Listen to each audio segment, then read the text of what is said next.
আমি নকশিকন্যা।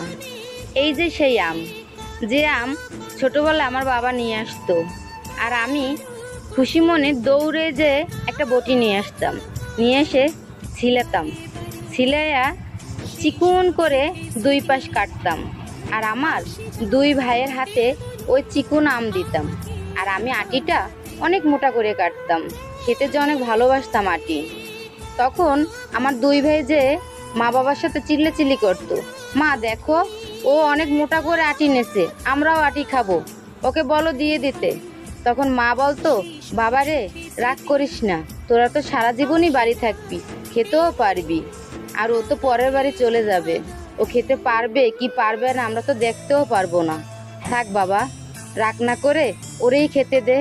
আজকে সেই আম শ্বশুর বাড়ি কাটছি, আর আটি খেতে ইচ্ছে করে না। সেই দিনগুলোর কথা অনেক মনে পড়ে।